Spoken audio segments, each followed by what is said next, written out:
Her fingers trembled, clutching the letter she shouldn't have read. The royal seal was still warm, the red wax staining her skin like fresh blood.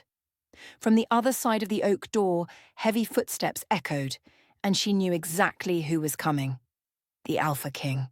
Her heart hammered against her ribs as the parchment slipped through her sweaty fingers, revealing words that would transform everything, names, betrayals, the face of death. And now he was there, mere seconds away, about to discover what she had done. Before we delve into this tale, share your thoughts below with a rating from 1 to 10 and tell us which part of the country you're reading from.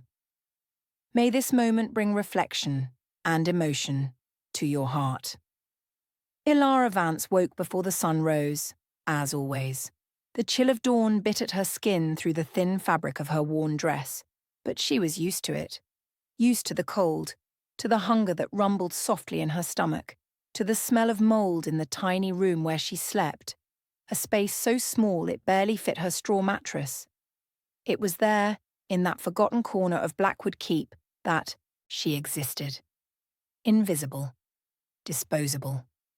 Just another chambermaid among many, with the difference that she had no surname, no family, nothing but her own 2 hands and a stubborn will to survive. She tied her frayed apron around her waist and pinned her brown hair into a tight bun. She couldn't give them reason to complain.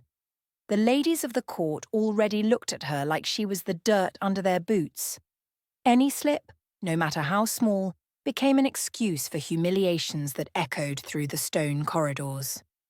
Ilara knew this. She knew her place here was fragile, bartered for, by the pity of someone she didn't even know, and that at any moment she could be thrown back onto the cold streets of the lower wards from which she came. The great hall corridor of the keep was still silent when she passed, carrying the basin of hot water and clean cloths. Her old boots made a muffled sound against the polished stone floor, and she tried to tread more slowly, more lightly, as if she could disappear into the air. But it didn't work. It never did. Well, look who's here early today. Lady Genevieve Beaumont's sharp voice cut through the silence like a knife. Ilara froze, feeling the weight of the noblewoman's gaze on her. Genevieve leaned against a marble pillar, dressed in a blue silk robe that cost more than Ilara would earn in years of work. Beside her, 2 other ladies chuckled softly, as if sharing a delicious secret. Ilara lowered her head, eyes cast down. She didn't respond. She knew any word would be used against her. "It must be because you have special duty today, isn't it?" Genevieve continued, approaching with slow, cat-like steps. "I heard you've been assigned to care for that pup." The way she said pup was laced with scorn. Ilara tightened her fingers on the basin's handle, feeling the hot water sway dangerously close to the rim. "Yes, my lady," she murmured, keeping her eyes fixed on the floor. "How convenient. An orphan caring for an orphan." Genevieve's laugh was sharp, cruel. "I imagine you 2 have much in common. The difference is he has value. Well, you're just another useless mouth this keep feeds out of charity." The other ladies laughed louder. Ilara felt the heat creep up her neck, burning her cheeks, but she didn't move. She couldn't move. Any reaction would be seen as insolence, and insolence meant punishment. So she stood there, still swallowing the rage and shame, until Genevieve grew tired and walked away, leaving behind only her expensive perfume and the echo of their laughter. When she finally reached the quarters that had been adapted for the pup, Ilara had to take 3 deep breaths before pushing the door open. Her hands were still trembling. She hated this, hated feeling small, insignificant, hated the way Genevieve's words clung to her skin like foul oil. But when the door opened and she saw the small wolf, pup curled up in the corner of the bed, something inside her calmed. Finn was so tiny, so fragile. His golden eyes gleamed in the dim light, watching her with a mix of fear and curiosity. Ilara placed the basin on the floor and approached slowly, extending her hand carefully. "Hi, little one," she whispered, and her voice came out softer than she imagined possible. "I won't hurt you." The pup sniffed, hesitant, but didn't recoil. Ilara sat on the floor, ignoring the cold stones, and waited.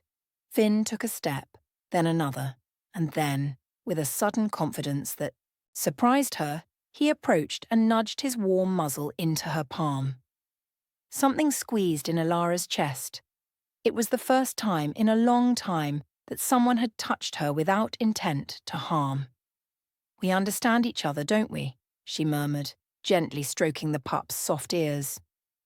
"You don't have anyone either."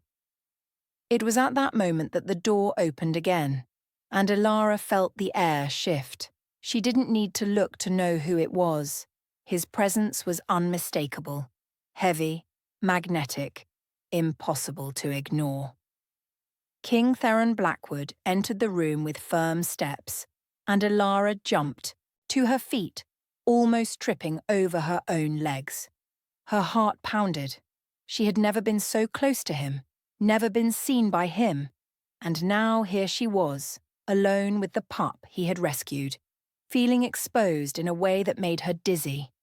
Theron stopped at the entrance, his silver eyes fixed on her. He was everything the stories said. Tall, imposing, with an aura that made the air seem denser.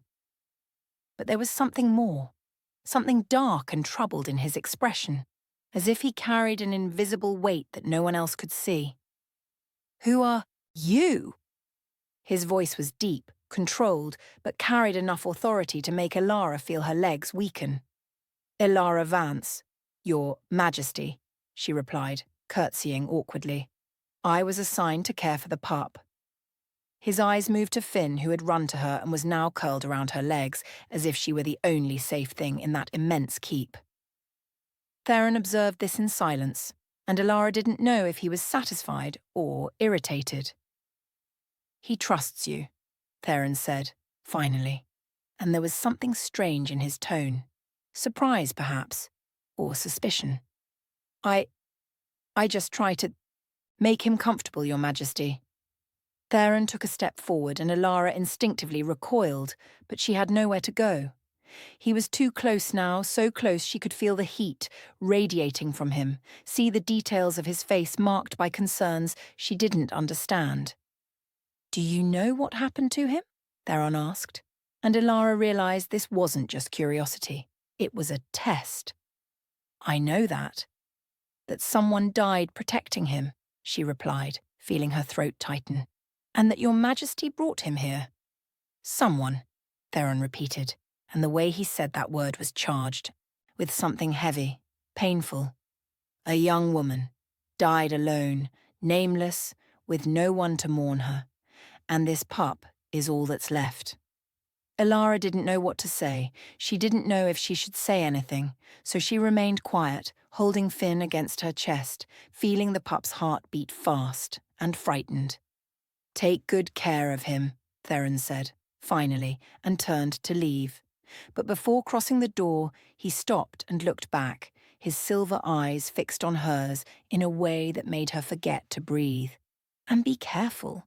This keep is not safe for those without protection." The door closed, and Ilara was alone again, trembling. She didn't know if it was from fear or something else, something she couldn't name. But one thing was certain. The way the Alpha King had looked at her wasn't like Genevieve looked. It wasn't scorn. It was something else, something dangerous, something that made her stomach churn and her skin tingle. Finn growled softly, pulling her back to the present. Ilara knelt and hugged the pup, burying her face in his soft fur. "We'll be okay," she whispered, more to herself than to him. "We have to be okay." But deep down, in the place where lies couldn't reach, Ilara knew something had changed. The Alpha King had seen her, and in the world they lived in, being seen wasn't always a good thing. As the sun finally rose outside, painting the keep with hues of gold and grey, Ilara wondered if this was the last peaceful morning she would have, because deep down, she felt it. She felt that the storm was coming, and that, this time, she would have nowhere to run. The following days dragged like cold molasses. Ilara woke before dawn, cared for. Finn cleaned the corridors no one else wanted to clean, and avoided the ladies of the court's glances as if they were sharp blades. And they were. Every look, every whisper, every muffled giggle behind silk fans, all of it cut. But she was already calloused. She already knew how to swallow the pain and move on, as if nothing affected her. Finn, at least, didn't judge her. The pup followed her everywhere, his small paws making a soft patter against the cold stones. He slept curled at her feet, ate from her hand, and when he had nightmares, he woke, calling for her with low whimpers that broke her heart. Ilara never thought she would be capable of loving something so quickly, so completely. But there she was, willing to face anything to protect that little creature who had no one else in the world but her. What a touching scene, Genevieve's voice echoed through the corridor, and Ilara felt the hair on the back of her neck prickle. She was kneeling, adjusting the new collar they had made for Finn, and didn't have time to stand before the noblewoman approached. The chambermaid and her pet puppy. Ilara pressed her, lips together, but didn't answer. She knew that's what Genevieve wanted. A reaction, an excuse to turn it into a scandal. Do you think that makes you special? Genevieve continued, leaning forward so close that Ilara could smell the sickly sweet scent of her expensive perfume. Do you think just because the Alpha King let you care for this animal, you're important? No, my lady, Ilara murmured, keeping her eyes down. No? Genevieve laughed, but the sound had no humour. Then why do you walk around as if you have some value? Looking where you shouldn't, appearing where you weren't called? Ilara felt the anger boil within her, hot and dangerous. But she couldn't let it escape. Not here. Not now. I apologise if I offended your ladyship in any way, she said, and hated the tremor in her own voice. Genevieve studied her for a long moment, her blue eyes narrowed. Then, with a swift, cruel movement, she kicked the collar from Ilara's hands, sending the object sliding across the floor.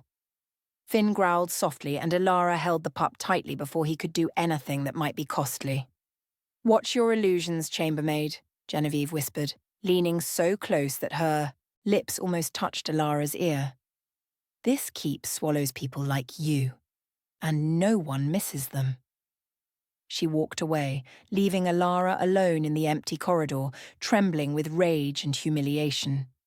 Finn licked her face as if trying to console her, and Ilara pulled the pup closer, burying her face in his soft fur as she tried to control her breathing. I know, she whispered. I know we don't matter.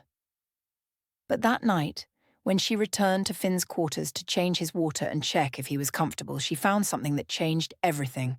A letter, folded, hidden beneath the pup's pillow. Ilara picked up the paper with trembling hands, her heart racing. She shouldn't read it. She knew that. But curiosity, or perhaps fear, was stronger. The handwriting was elegant, firm, and the words that danced on the page made her feel as if the ground had vanished from beneath her feet. The pup is the key. Eliminate it before the king discovers the truth. Leave no trace. Ilara read it again, and again. It made no sense. Or it made too much sense. Someone wanted Finn dead, someone within the keep, someone who had access to this room, to this space that should be safe. Her hands trembled so much that the paper almost slipped. She looked at Finn, who slept peacefully, oblivious to the danger surrounding him. No, she whispered, clutching the letter to her chest. They won't get you. But what could she do? She was nobody. A nameless chambermaid, without power, without a voice. Who would believe her? And if she showed the letter to someone, who would guarantee that person wasn't exactly who had written those words? It was then that the door opened. Ilara spun around, hiding the letter behind her back, her heart nearly leaping from her mouth. It was him, Theron. The Alpha King entered the room with that magnetic presence that made the air seem heavier, warmer. His silver eyes met hers, and for a moment, Ilara was sure he knew, that he saw the letter, saw the fear, saw everything. "You're pale," Theron said, closing the door behind him. "Did something happen?" Ilara opened her mouth, but no sound came out. How to explain? How to tell the Alpha King that someone wanted to kill the pup he had rescued without sounding like a desperate madwoman trying to get attention? She began. But her voice failed. Theron took a step forward, his eyes fixed on her with an intensity that made her feel naked, exposed. He knew. Somehow, he knew something was wrong. "Show me," he commanded, and it wasn't a request. It was an order. Ilara's hands trembled as she pulled the letter from behind her back and extended it to him. Theron took the paper, read it in silence, and Ilara watched his expression harden. His jaw clenched. His eyes gleamed with something dangerous, wild. "Where did you find this?" His voice was low, controlled but charged, with a fury that made the air vibrate. "Beneath his pillow," Ilara whispered, pointing to Finn. I was just checking if he was comfortable and—" "Does anyone know you found it?" "No, I just found it." Theron tucked the letter into the inner pocket of his jacket and moved closer, so close that Ilara had to tilt her head back to look at him. The difference in height, in power, in everything, never seemed so vast. But there was something in his eyes now. It wasn't scorn nor indifference. It was concern. "You are in danger now," he said, and the words landed like stones in her gut. What?" "Whoever wrote this will realize the letter is gone, and they will want to know who took it." Theron ran a hand through his hair, a surprisingly human gesture for someone so imposing. "You cannot stay in your quarters anymore. It's not safe. But I have nowhere to go." "You will stay here." Theron pointed to the room where Finn slept. "There is an extra cot. You will sleep here, care for him, and not leave this room unless I or one of my trusted guards is present." Ilara felt her head spin. Sleep here, in the same space as the king's pup, with guards watching? This would draw attention. It would put her even more in the crosshairs of Genevieve and the other noblewomen. It would— "This is not a suggestion," Theron said, as if reading her thoughts. "It is an order. If something happens to you, Finn becomes vulnerable, and I will not allow anyone else to be harmed because of him." The way he said anyone else was laden with pain. Ilara remembered the story of the young woman who had died protecting Finn. The nameless woman he had found in that lonely grave. Did he still think of her? Did that death still haunt him? "Your Majesty," Ilara began, choosing her words carefully. "The young woman who saved Finn. Did you find out who she was?" Theron's eyes darkened. For a moment he seemed about to refuse to answer, but then surprisingly he spoke. "Willow," he said, the name coming out low, almost reverent. "Her name was Willow Reed. And no, I haven't discovered who killed her. Not yet. But I will. And when I do, they will pay for every second of suffering she endured." Ilara felt a shiver run down her spine. There was something in his voice, in the intensity of his gaze, that promised vengeance. But there was also something more. Guilt, perhaps, as if he felt responsible for not having arrived in time. "She must have been very brave," Ilara murmured. "She was." Theron looked at Finn, who was now awake and watching them with gleaming golden eyes. "She gave her life for someone who wasn't even hers. She had no reason to sacrifice herself, but she did anyway." "Sometimes we do things without reason," Ilara said without thinking. "We just feel it's the right thing to do." Theron turned his gaze to her, and there was something different there now. Something that made Ilara's heart race in a way that had nothing to do with fear. "You understand her," he said, and it wasn't a question. Ilara didn't answer. She didn't know how. But in that moment, in that charged silence, she felt something forming between them. something dangerous, something that could destroy her. "I will send for your things," Theron said, breaking the moment. "From now on, you do not leave my sight. Understood?" "Yes, Your Majesty." He turned to leave but stopped at the door, looking back one last time. "And Ilara—" She looked up, surprised that he had used her name. "Thank you for caring for him, for being someone he can trust." Before she could respond, he was gone, leaving her alone with Finn and a whirlwind of feelings she didn't know how to process. That night, Ilara couldn't sleep. She lay awake, staring at the ceiling, listening to Finn's soft breathing in the corner of the room. The letter burned in her mind. Theron's words echoed in her ears. And something within her, something that had been dormant for a long time, began to awaken. Fear, yes, but also something else, something she dared not name, because naming it would make it real, and if it were real, she wouldn't know how to deal with it.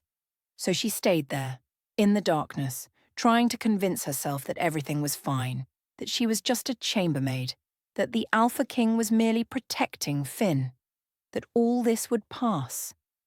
But deep down, where lies couldn't reach, Ilara knew. She knew that nothing would ever be the same, and that the storm she had felt coming was now directly overhead, about to break. Living under the Alpha King's protection should have brought security, but what it brought was scrutiny. Sharp glances in every corridor, whispers that followed Ilara like shadows, fake smiles that hid venom. The ladies of the court were unforgiving. And Genevieve led the attack with a refined, almost artistic cruelty. Ilara felt it especially during meals in the Great Hall. Before, she ate in the kitchens with the other serving girls, invisible and forgotten. But now, by Theron's direct order, she had to be present at formal meals, seated at a side table near the guards, but still within the noblewomen's line of sight. And they noticed. They always noticed. "Look," Genevieve said loud enough for everyone to hear, pointing discreetly in Ilara's direction. The chambermaid who became the royal nanny. Who knew caring for a pup would grant such prestige? Laughter echoed through the hall. Ilara kept her eyes fixed on her plate, her cheeks burning. She felt every gaze upon her, every silent judgment. She knew what they were thinking. She knew the insinuations Genevieve was planting, that she had seduced the king, that she was trying to climb the social ladder, that she was a shameless opportunist. None of it was true. But the truth never mattered much in that place. "It must be exhausting," Genevieve continued, now addressing Ilara directly. "Pretending to be important when everyone knows you're dispensable." Ilara gripped her fork so hard her knuckles turned white, but she didn't respond. She couldn't. Any word would be twisted, turned into defiance, used as justification for something worse. It was then that a shadow fell over the table.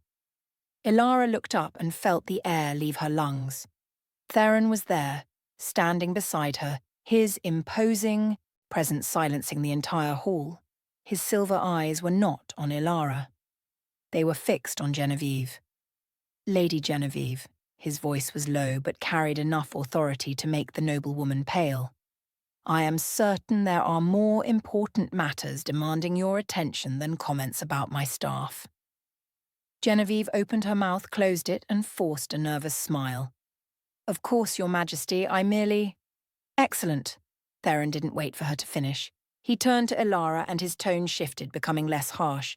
"Come, I need you to see something." Ilara sprang to her feet, almost knocking over her chair. She followed Theron out of the hall, feeling all eyes bore into her back. When the doors closed behind them, she finally managed to breathe. "Your Majesty, You don't need to thank me," Theron interrupted, striding down the corridor. "And you don't need to apologize for existing. Genevieve is a snake, always has been, but she will not touch you, not while I live." His words should have brought comfort, but all Ilara felt was their weight, because "while I live" implied that he wouldn't be around forever, that someday she would be alone again. And then what would happen? They arrived at a room Ilara had never seen before, a private study filled with maps, documents, and ancient books piled on tall shelves. Theron closed the door and pointed to a chair. Sit. Ilara obeyed, watching as he opened a locked drawer and pulled out a bundle of yellowed papers. I found this last night, he said, spreading the documents across the table. Records of transactions, purchases and sales that shouldn't exist. Ilara leaned forward, trying to understand what she was seeing. There were numbers, names, dates, and then her eyes stopped on a word that made her stomach churn. Pups. They're selling pups, she whispered, horrified. Not just selling. Theron pointed to another document. They are creating specific bloodlines, manipulating pairings, separating pups from their packs to sell them as merchandise. Ilara felt bile rise in her throat. Finn. This was what Willow Reed had saved him from being turned into property, into an object. And there's more, Theron continued, his voice growing darker. The names here, some of them are of people within this keep. Advisors, nobles, people I was supposed to trust. He ran a hand over his face and Ilara saw, for the first time, how much this was wearing on him. The Alpha King, always so strong and ruthless, was exhausted, betrayed, and alone. Why are you showing me this? Ilara asked, her voice softer than she intended. Theron looked up at her, and there was something raw in his gaze, something vulnerable. Because you are the only person here I know I can trust. His words fell between them like a confession. Ilara felt her heart ache.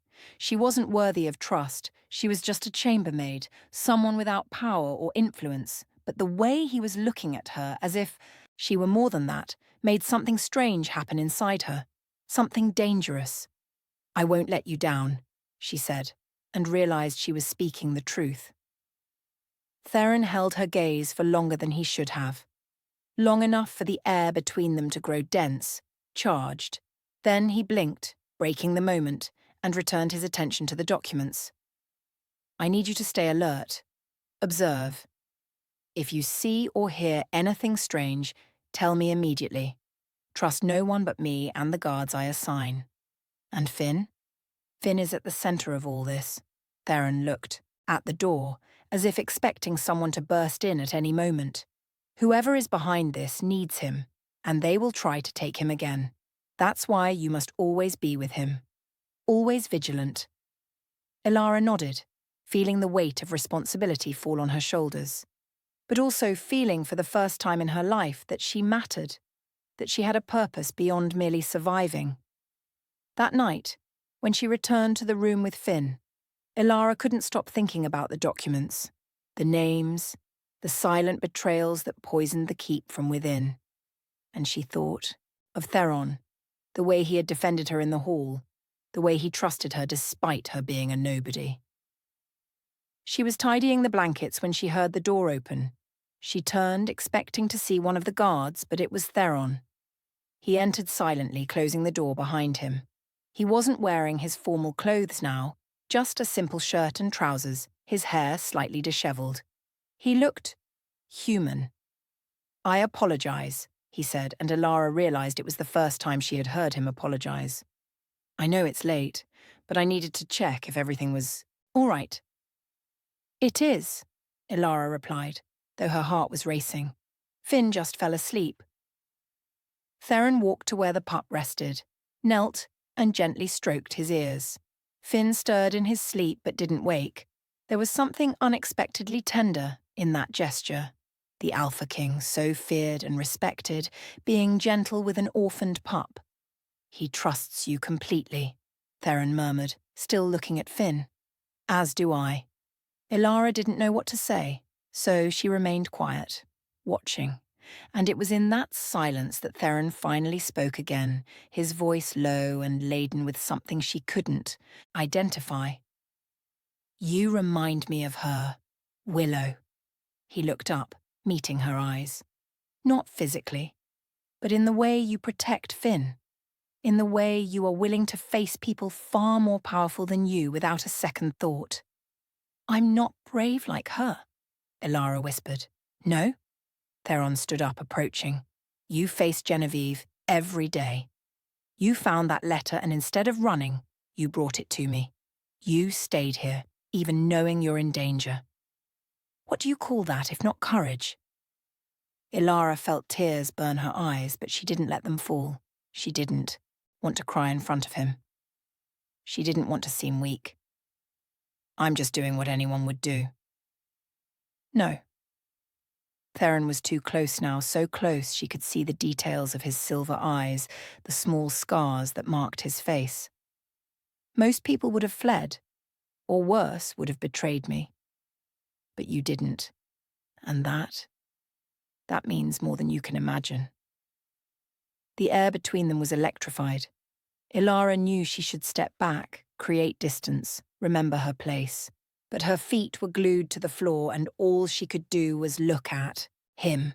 At that impossible man who somehow saw her as more than she was. Theron, she whispered his name without the title and saw his reaction. His eyes darkened, his jaw clenched. Don't say my name like that, he murmured, his voice hoarse. Why? Because it makes me want things I cannot have.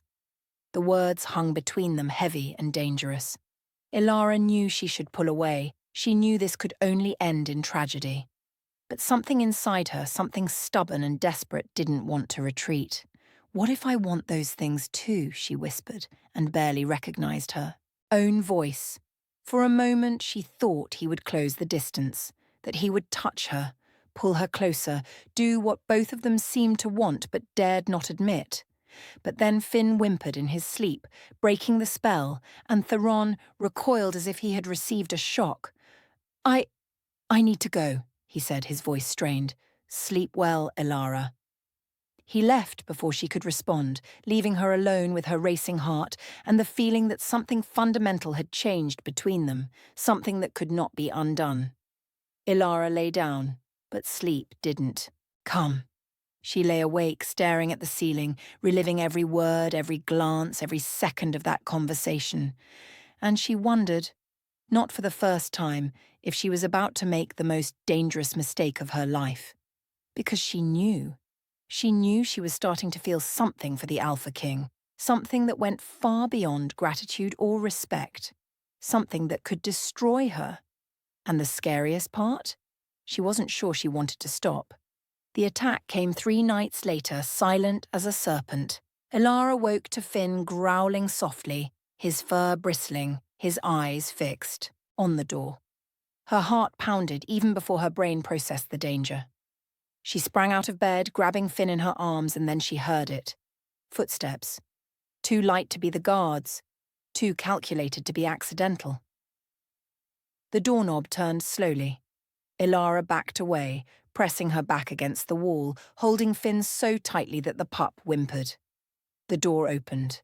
A hooded figure entered, carrying something that gleamed in the faint moonlight. A blade. Ilara opened her mouth to scream, but the sound died in her throat as the figure advanced. It was pure instinct that made her dive to the side, rolling across the floor, shielding Finn with her own body. The blade sliced through the air where she had been seconds before, tearing the sheets. "Guard!" Ilara finally managed to shout, and her voice echoed down the corridor. "Guard!" The figure cursed softly, a male voice muffled by the hood, and turned to try again. But this time, the door burst open. Theron entered like a storm, his eyes gleaming with a savage fury Ilara had never seen. He moved so fast she could barely follow. He grabbed the intruder by the neck, slammed him against the wall, with enough force to crack the stone. "Who sent you?" Theron's voice was a roar, animalistic and terrifying. The man didn't respond. Theron squeezed harder, lifting him off the ground, and Ilara saw the exact moment the intruder realized he was going to die. She saw the panic in his eyes. "Speak! I can't," the man choked. "They'll kill me. I'll kill you if you don't speak now." But before the man could say anything, his head lolled to the side in a wrong, unnatural way. Theron released the body, which crumpled to the floor like a puppet, dead. But not by Theron's hands. There was something stuck in the man's neck, a thin, almost invisible needle. Poison, Theron murmured, kneeling to examine it. Rapid activation. He was silenced before he could speak. Ilara was trembling so violently that Finn cried in her arms. Guards burst into the room, armed and alert, but it was too late. The assassin was dead. And with him, the answers. Theron stood up, ran a hand over his blood-stained face, not his own, Ilara realized, and walked to her. His hands, still trembling with adrenaline, gently gripped her shoulders. "Are you all right?" His voice was hoarse, desperate. "Did he hurt you?" Ilara shook her head, unable to speak. Theron pulled her close, and for a moment she thought he was going to embrace her. But he restrained himself, merely keeping his hands on her shoulders, as if he needed to confirm that she was whole, alive. "Take the body," Theron ordered the guards, without taking his eyes off Ilara. "And double the security. No one enters or leaves without my direct authorization." When they were alone again, except for the body being dragged out, Theron finally released Ilara and stepped away, running his hands through his hair, in a frustrated gesture. "This was my fault," he said, and there was real pain in his voice. "I should have foreseen it. I should have placed more guards. I should have—" "You saved my life," Ilara interrupted, finally finding her voice. "If you hadn't arrived when you did, Finn and I would be dead." Theron turned to her, and Ilara saw something broken in his eyes, as if he carried the weight of every death, every failure, every person he couldn't protect. "I can't lose anyone else," he whispered. "I can't lose you." The words hung in the air, heavy with meaning. Ilara knew she should let it pass, pretend she hadn't heard, that it meant nothing. But she couldn't. "Why?" she asked, her voice trembling. "Why do I matter so much?" Theron closed his eyes, as if fighting an internal battle. When he opened them again, there was a decision there, a surrender. "Because when I look at you, I see more than a chambermaid. I see someone who doesn't give up, someone who protects those she loves without expecting anything in return. Someone who—" He paused, took a deep breath. "Someone who makes me feel less alone." Ilara's heart beat so hard she was sure he could hear it. Finn had fallen asleep in her arms, exhausted from the scare, but she barely registered his weight. All that existed was Theron, standing a few feet away, vulnerable in a way kings shouldn't be. "You're not alone," she said, and took a step towards him. "I'm here." "Ilara?" Her name came out as a warning, a plea. "I know I shouldn't." She took another step. "I know this is wrong, that I'm just—" "Don't finish that sentence." Theron closed the distance between them in 2 long strides, and suddenly he was so close she had to tilt her head back to look at him. "You are not just anything, you are—" He didn't finish. He didn't need to. Because at that moment, with the adrenaline still coursing through their veins, and death so recent they could still smell the blood, something broke between them. Theron raised his hand, hesitant, and touched her face with a delicacy that contrasted with all the violence she had just witnessed.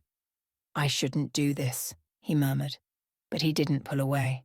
"I know," Ilara whispered back, "but I'm tired of doing what I should." That was all Theron needed to hear. He leaned in, and Ilara thought her heart would explode. But then, Finn stirred between them, letting out a sleepy yelp, and reality returned like a splash of cold water. Theron recoiled, breathing heavily, his eyes closed. I need to put you somewhere safe," he said, and his voice was rough. "A place where no one can find you." "No." Ilara's response was immediate. "If I disappear, they'll know we're close to discovering something. They'll cover their tracks. You need me here visible so they think they still have control." Theron opened his eyes, looking at her with a mix of admiration and frustration. "You're asking me to use you as bait." "I'm saying I won't hide while innocent people are hunted." Ilara adjusted Finn in her arms. "Willow didn't run. I won't either." "Willow died," Theron said, and the pain in his voice was palpable. "But she saved Finn, and she disrupted their plans. Ilara held his gaze. Sometimes dying isn't the worst thing that can happen. Sometimes living a coward's life is worse. Theron studied her for a long moment. Then, surprisingly, he smiled. A small, sad but genuine smile. You are impossible.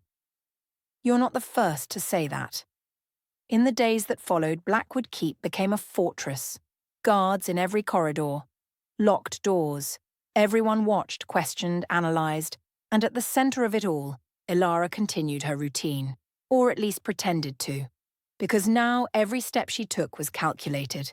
Every word, every glance, every movement was part of a much larger game. Genevieve, as always, didn't miss an opportunity to strike. I heard there was a situation, she said during lunch, her eyes fixed on Ilara with a cruel gleam. Someone tried to invade the chambermaid's room. How convenient. Ilara kept her face neutral, but inside, her blood boiled. Convenient? She repeated, finally allowing herself to respond. Well, now you have even more of the king's attention, more protection, more privileges. Genevieve leaned forward, smiling. It almost seems planned, don't you think? It went too far, even for Genevieve. And before Ilara could respond, Theron rose from the main table, the sound of his chair scraping silencing the entire hall. Lady Genevieve, he said, and there was ice in his voice. Are you implying that Ilara planned an attack against herself? Genevieve paled.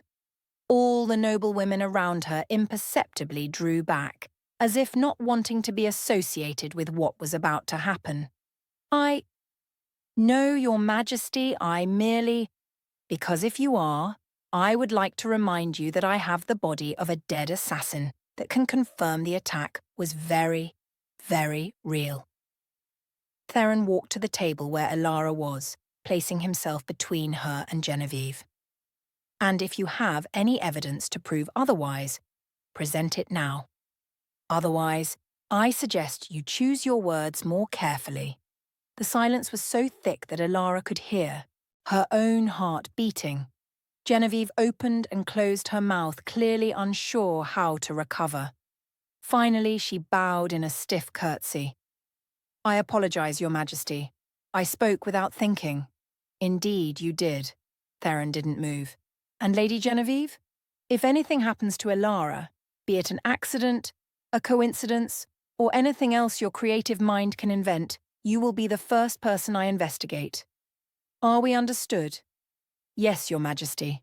Theron turned to Ilara, and she saw something in his eyes that made her forget to breathe.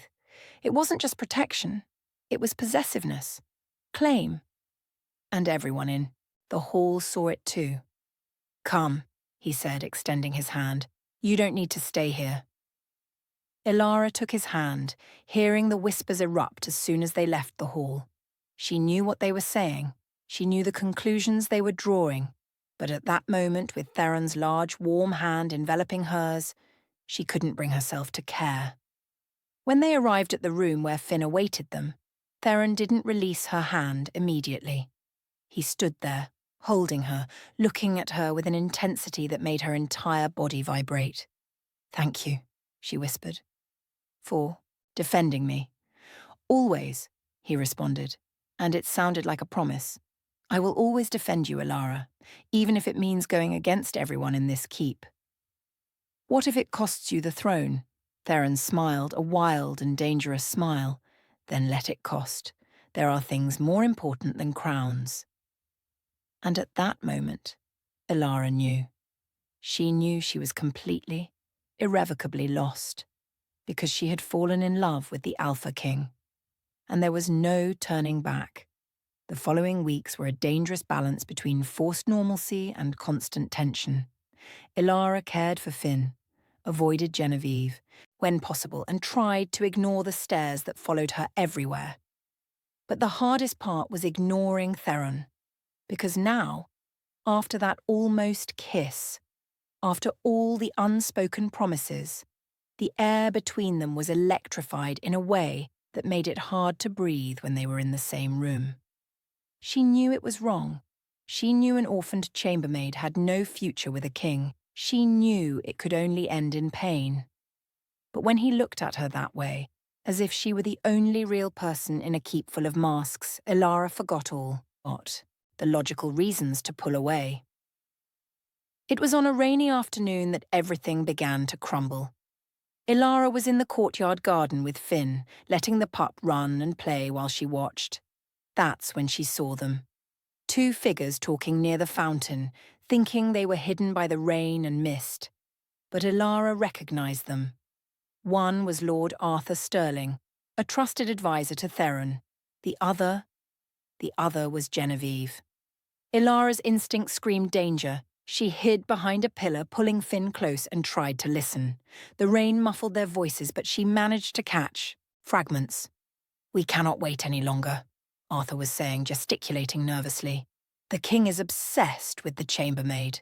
Genevieve's voice was laced with venom. "He won't give her up." "Then we must eliminate the problem." Arthur looked around, paranoid.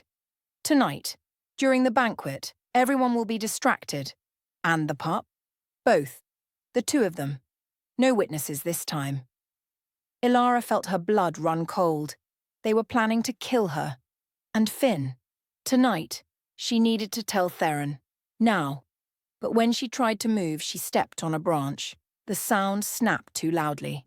Arthur turned his head, his eyes meeting hers. For a second, no one moved.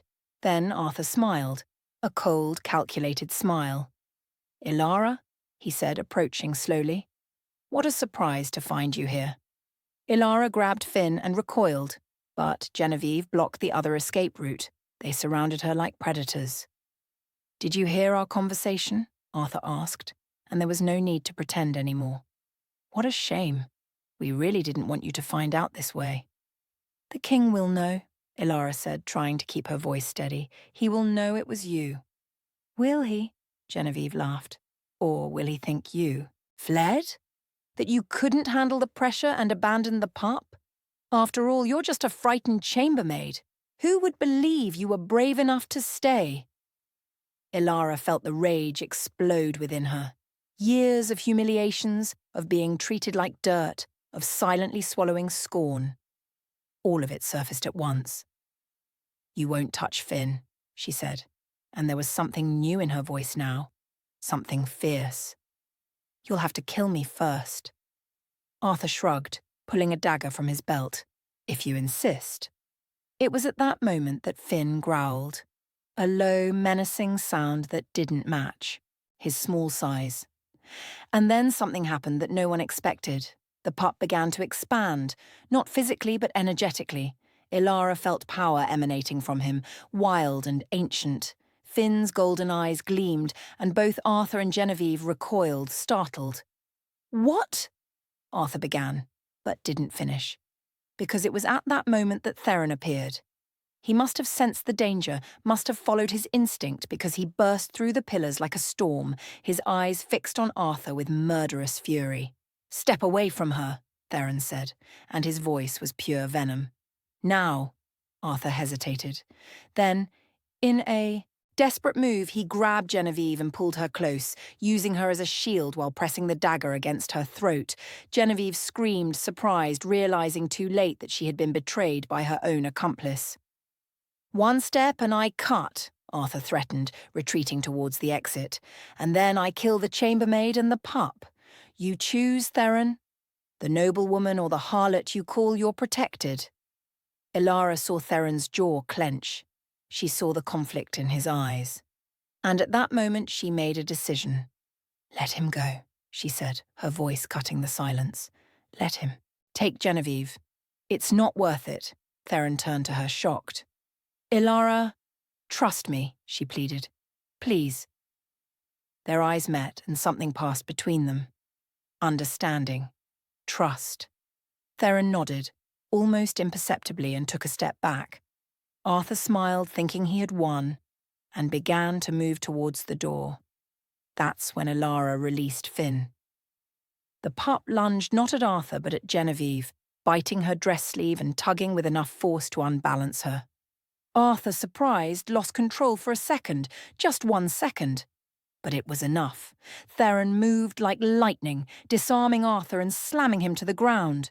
Before the man could react, "Guards!" Theron roared, and immediately soldiers burst into the garden, surrounding Arthur and Genevieve.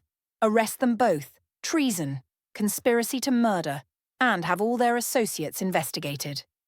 Arthur spit on the ground, defeated. Genevieve cried, trying to protest her innocence, but no one believed her. Ilara stood there, trembling, holding Finn, trying to process everything that had just happened. When the guards led the traitors away, Theron walked to Ilara. He said nothing. He just pulled her into an embrace, firm, desperate, as if he needed to confirm that she was alive and whole. Ilara melted into him, feeling his strength around her, feeling safe for the first time in weeks. "You were right," Theron murmured against her hair. "I trusted you, and you saved all of us." "Finn saved us," Ilara corrected, stroking the pup, who now seemed exhausted. "He's smarter than he looks," Theron chuckled, a rough, tired sound. "Like you." They stood there for a while, embracing under the rain that now fell softly, and Ilara felt something settle within her, a certainty, because she was no longer the frightened girl who had arrived at Blackwood Keep without hope. She was someone who had faced assassins, unmasked traitors, and protected those she loved. But she also knew it was far from over. Arthur and Genevieve were just pawns. There were others involved, and they wouldn't rest until they recovered Finn and eliminated anyone who stood in their way. That night, during the banquet that became a public trial, Ilara watched as Theron exposed the crimes of Arthur and Genevieve. The documents were presented, the evidence irrefutable. And when Theron announced the sentences, exile for Genevieve, life imprisonment for Arthur, the hall erupted in shocked murmurs. But it was what he said next that made Ilara's heart stop. "And as for Ilara Vance," Theron said, his voice echoing through the silent hall, all eyes turned to her. "She exposed herself to great risk to protect this kingdom and an innocent pup. She proved courage beyond any noble present here today." Ilara felt her face burn. She wanted to disappear.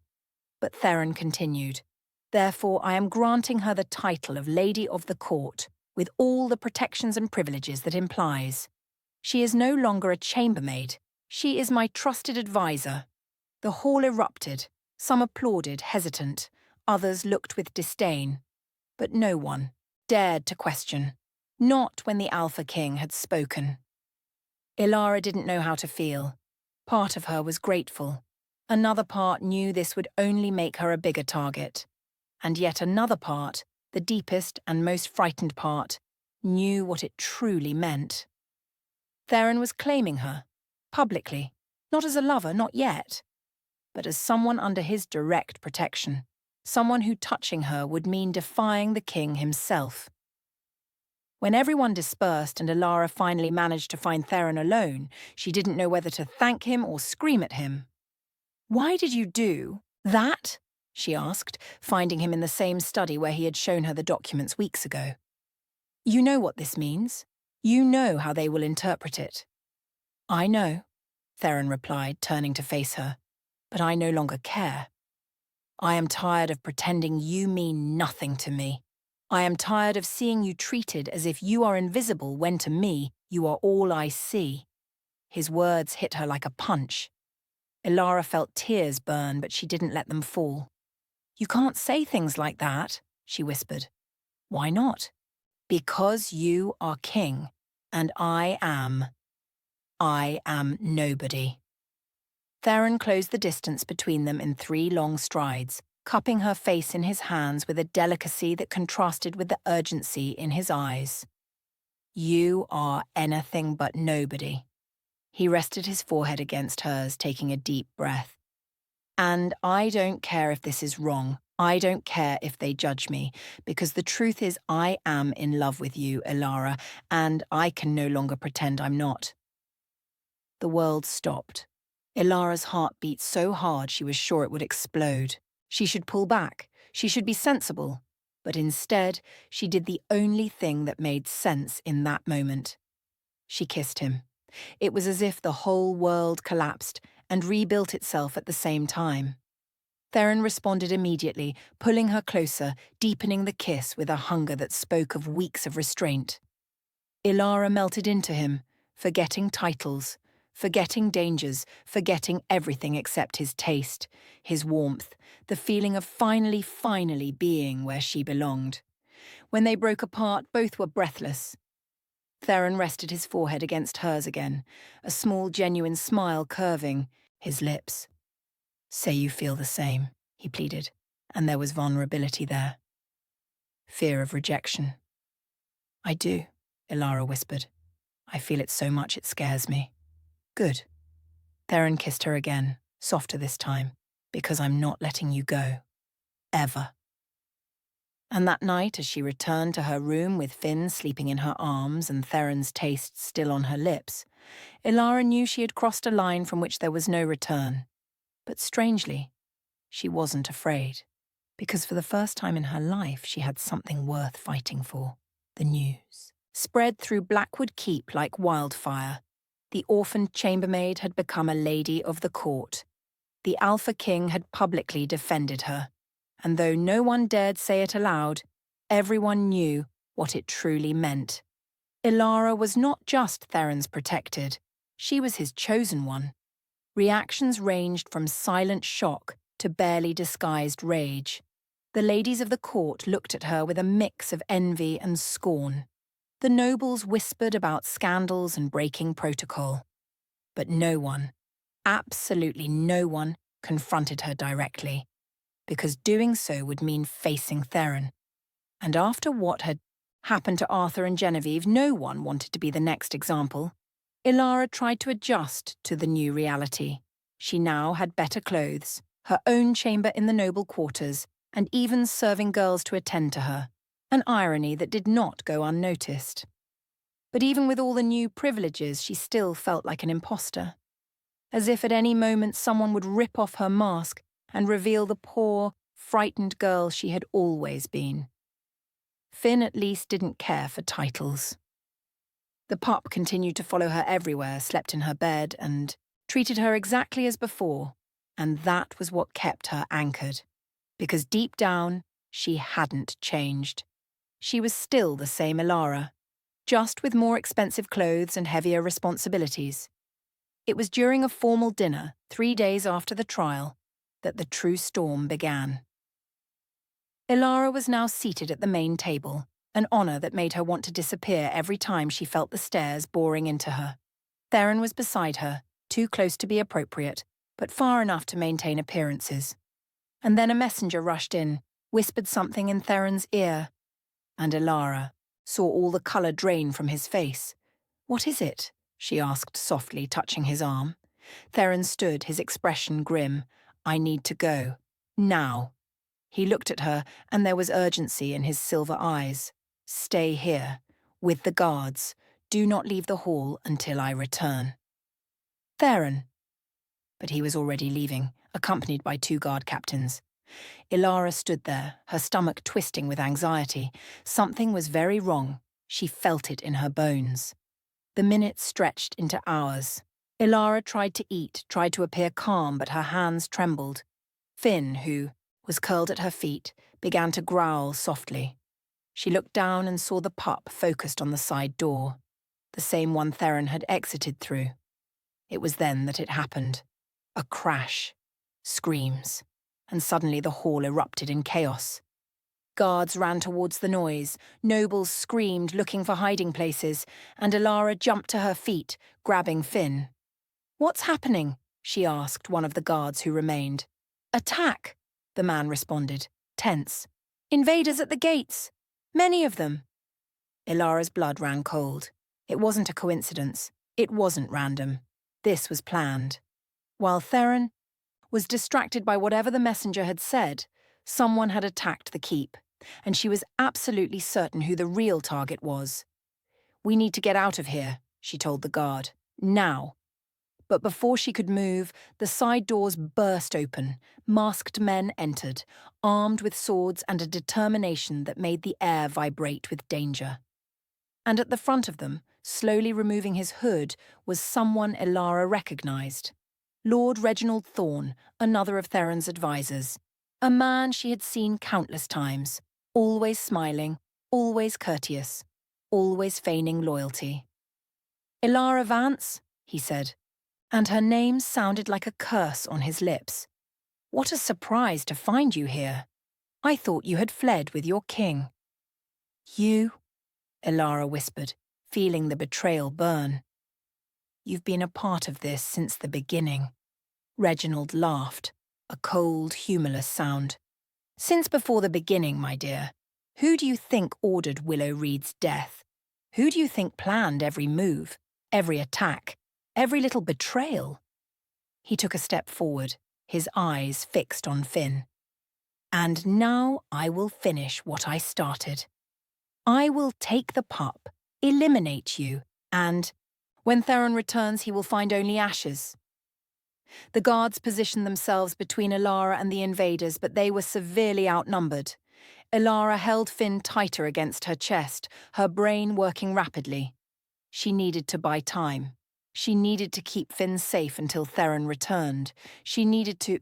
"Why?" she asked, her voice firmer than she expected. "Why is Finn so important? He's just a pup." Reginald smiled, approaching slowly like a predator playing with its prey. "Just a pup?" He laughed again. "You really don't know, do you? Theron didn't tell you." Reginald tilted his head, studying her. "Finn isn't just any pup, my dear. He is a direct descendant of the oldest royal lineage. Pure blood. Absolute power. Whoever controls him controls the future of all the packs. And I will not leave that power in the hands of a weak king who fell in love with a worthless chambermaid." Elara felt as if she had been punched. Finn was royalty. Power. None of it made sense, but at the same time it explained everything. It explained why Willow Reed had died protecting him, why everyone wanted to control him, why Theron was so desperate to keep him safe. "You won't touch him," Elara said, backing towards the side door. "Not while I live." "That can be arranged." Reginald nodded, and his men advanced. The guards fought bravely, but there were too few of them. Elara ran, Finn clutched to her chest, her heart beating so hard she could barely hear her own thoughts. She needed to reach Theron. She needed to warn him. She needed to... She rounded a corridor and bumped into something solid. Strong hands grabbed her, and Elara screamed, struggling until she heard the voice. "Elara! It's me!" "Theron." She looked up and saw his face marked by worry and relief, mixed. "Reginald," she gasped. "He's here. He's the leader. He wants Finn. He said Finn is—" "I know," Theron interrupted, pulling her into a side room and locking the door. "I found out too late. It was all a trap. The attack at the gates was a distraction. The real objective was always to get you and Finn when I wasn't around." Elara held his face, forcing him to look at her. "Then we fight. Together. As we always have." Theron held her hands, and Elara saw something break in his eyes. Something that looked like decision and farewell at the same time. "Elara, I need you to run." "What?" "No. Listen." He pulled her close, speaking quickly, urgently. "There's a secret passage here. It leads out of the keep. You take Finn, leave, and don't look back. I will hold off Reginald and his men. I'll make sure you have time." "No." Tears burned in Elara's eyes. "I won't leave you. Not again. Not after I told you I love you." Theron smiled sadly. "That's exactly why you need to go. Because I love you too much to watch. You die. And I love you too much to run like a coward," Elara screamed, and it no longer mattered who heard. "Do you think Willow Reed ran? Do you think she abandoned Finn to save her own skin? No, she fought. She gave everything, and I will do the same." Theron closed his eyes, taking a deep breath. When he opened them again, there was a mixture of pride, love, and resignation there. "You are impossible. You've said that before. He kissed her, quick and desperate as if it were the last time, and perhaps it was. But when they broke apart, there was determination in both their faces. Then we fight together, Theron said. But you promise me one thing. If I fall, you take Finn and run. Promise? Ilara wanted to refuse. She wanted to say she would never leave him. But she saw the plea in his eyes and knew she had no choice. I promise, she whispered.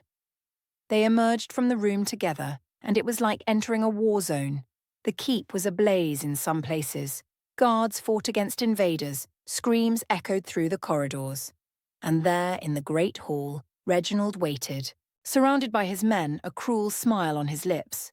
"Theron!" he called, his voice echoing. "Glad you decided to join the party, and you brought your harlot too. How romantic." Ilara felt Theron stiffen beside her, but he didn't respond to the insult. He simply positioned himself between her and Reginald, his posture protective and threatening. "You made a mistake, Reginald. A fatal mistake." Reginald laughed. "The only one who made a mistake here was you, falling in love, letting feelings interfere with duty, becoming weak." "Love didn't make me weak." Theron took a step forward. "It made me stronger. It gave me something to fight for, something to kill for." And then, as if it were a signal, both sides exploded into motion. The battle began there, in that hall, between the king and the traitor. And Ilara, holding Finn, trying to stay out of the way, realized something fundamental. She was no longer the frightened girl who had arrived at Blackwood Keep with nothing. She was someone who had learned to fight, not with swords, but with courage, with love, with a loyalty so fierce that nothing could break it. And when she saw one of Reginald's men trying to flank Theron from behind, she didn't think. She just acted. She grabbed a fallen dagger from the floor and threw it with all her might. The blade struck the man in the shoulder, making him cry out and stumble back.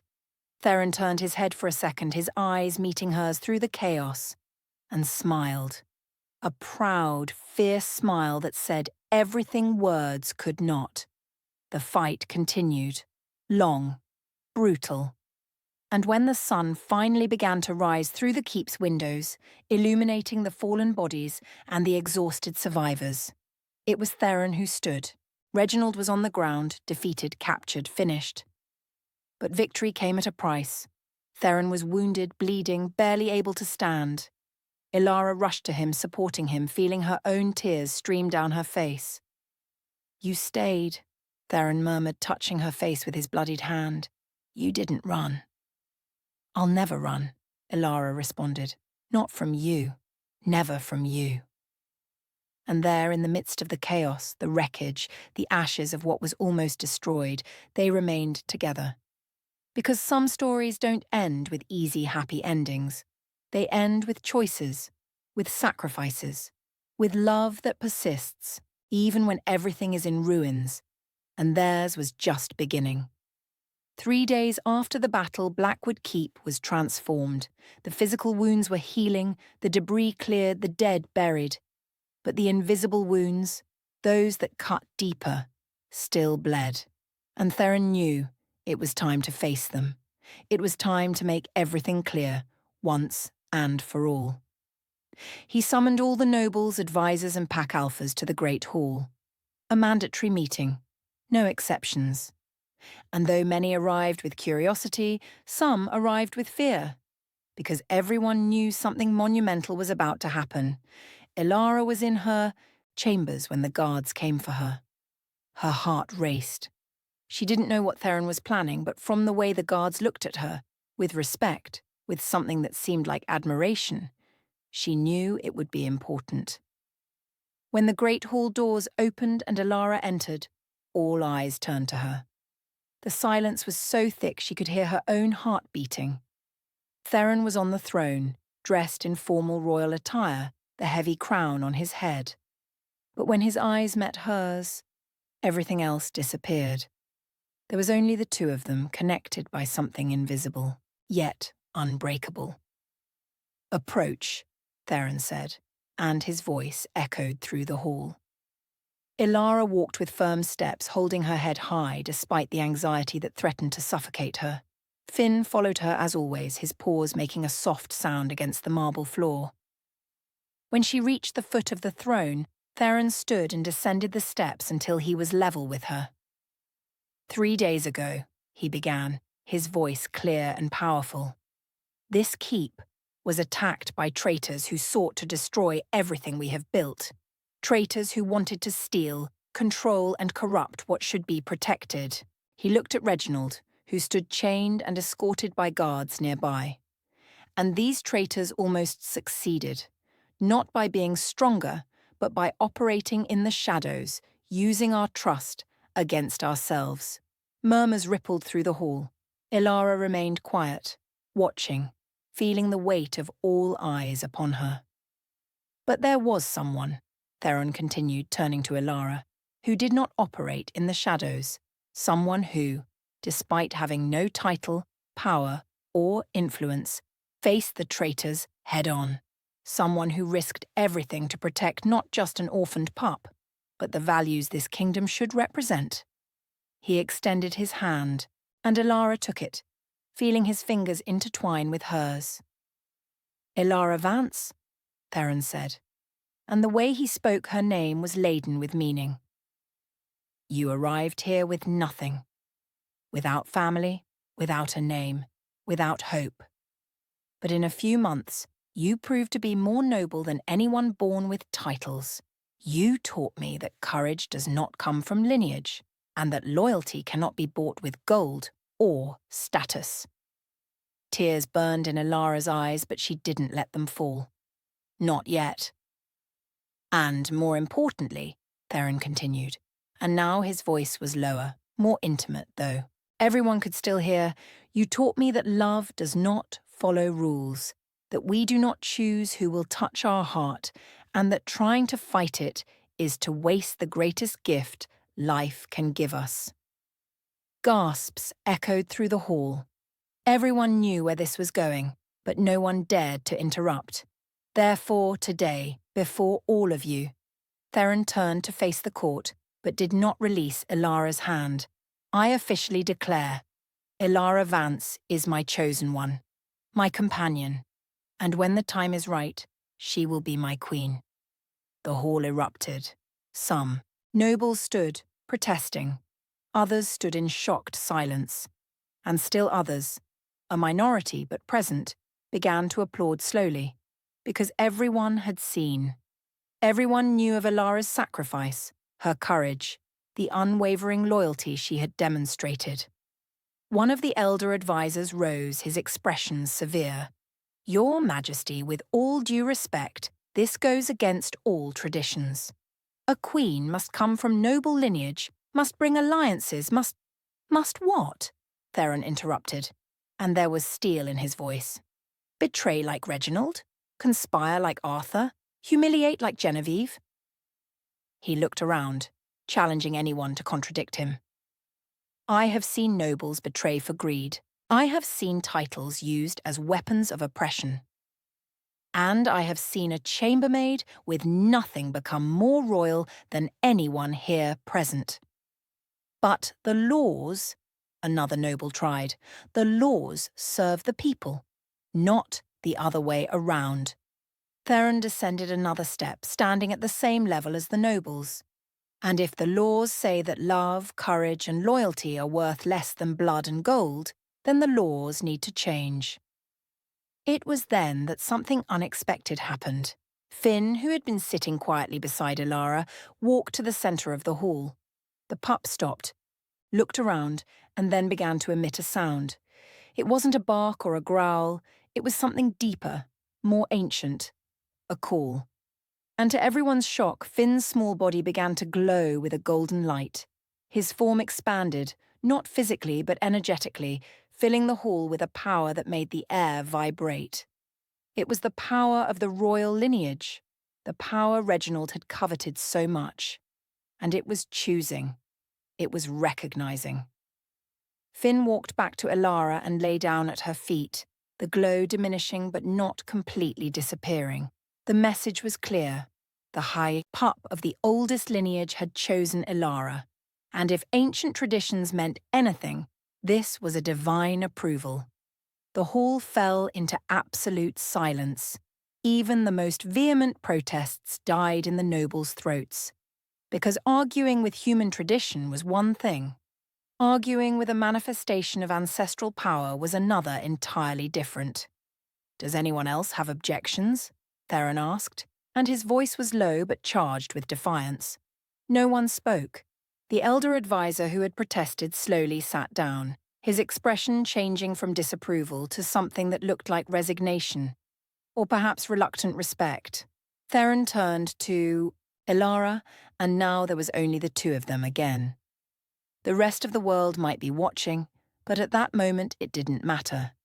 "Ilara," he said, holding both her hands, "I know this is not what you asked for. I know you never wanted titles or crowns. But I am asking you anyway. Stay with me. Not as a chambermaid, not as my protected, but as an equal, as a partner, as the person who will remind me, every day, that being king means to serve, not to dominate." Tears finally streamed down Ilara's face, but they were tears of joy, of relief, of something so great it couldn't be put into words. "You know I will," she whispered, but loud enough for everyone to hear. "It was always yes. From the moment you defended a worthless chambermaid from a cruel noblewoman. From the moment you trusted me when you had every reason not to. It was always yes." Theron pulled her into an embrace and the hall erupted in applause, hesitant at first, but growing in volume and sincerity, because even those who disagreed could not deny what they were seeing. True love, the kind of love that changes kingdoms and rewrites stories. When they broke apart, Theron turned to Reginald, who watched everything with an expression of bitter defeat. "You said love would make me weak," Theron said, approaching the traitor. "But you were wrong. It made me ruthless, because now I have something to protect that is worth more than power or gold, and anyone who threatens that will learn, as you have learned, that there is no greater fury than that of someone protecting those they love." Reginald spit on the ground but said nothing. He was defeated and everyone knew it. "Take him," Theron ordered the guards, "and let him serve as an example to all who think treason is worthwhile." In the days that followed, Blackwood Keep transformed again, but this time, not by destruction, by reconstruction. Ilara continued caring for Finn, but now with the respect of everyone around her. Nobles who once ignored her now greeted her in the corridors. Serving girls she had worked alongside looked at her with admiration. And those who still resisted, well, they quickly learned that Ilara had earned her place not through manipulation, but through merit. On a quiet night, weeks after the confrontation, Ilara and Theron were in the garden where everything had begun to change. Finn slept between them, grown and strong, but still the same protective pup as ever. "Do you ever regret it?" Theron asked, putting his arm around her shoulders. Ilara snuggled against him, taking a deep breath of the night air. "Regret what? Falling in love with an impossible king, facing assassins and traitors, almost dying multiple times?" She smiled. "Not for a second. Even knowing you'll have to wear heavy crowns and attend boring meetings for the rest of your life. Even knowing that." Theron kissed her, soft and prolonged, and Ilara felt peace finally settle within her. It wasn't peace from the absence of conflict. The keep would always have problems. There would always be challenges. But it was peace from knowing that no matter what came, they would face it together. "Thank you," Theron murmured against her lips. "For what?" "For not running, for not giving up, for reminding me that even kings need someone to see them as human." Ilara rested her hand on his face, tracing the scars that marked his history. "I'll always be here, in every difficult decision, in every dark moment, in every victory and defeat. You are not alone. Never again will you be." And as the moon shone above them, Illuminating the garden where so many things had been decided, Ilara realized that her story had completed itself in a way she never imagined. She had arrived at Blackwood Keep as nobody, and now she was someone, not by title or blood, but by choice, by love, by courage. Finn growled contentedly in his sleep, and Ilara smiled. Because that little pup, that creature Willow Reed had died protecting, had been the catalyst for everything. He had brought Ilara and Theron together. He had exposed traitors. He had rewritten destinies. And in the end, it had all been worth it. Every tear, every fear, every moment of almost giving up. Because true love wasn't easy. But it was real. And it was worth every second of the fight. Theron pulled her closer and Ilara closed her eyes, feeling the security of his arms, the steady beat of his heart, and the absolute certainty that she was exactly where she was meant to be. Because some stories don't begin with once upon a time. They begin with there was someone who didn't give up. And that was their story. A story of courage, sacrifice, and a love so powerful it changed an entire kingdom. A story that began with a grave and a promise, and ended with a new life, a new future, and proof that sometimes the greatest queens are not born in golden cradles. They are born in hearts that refuse to break,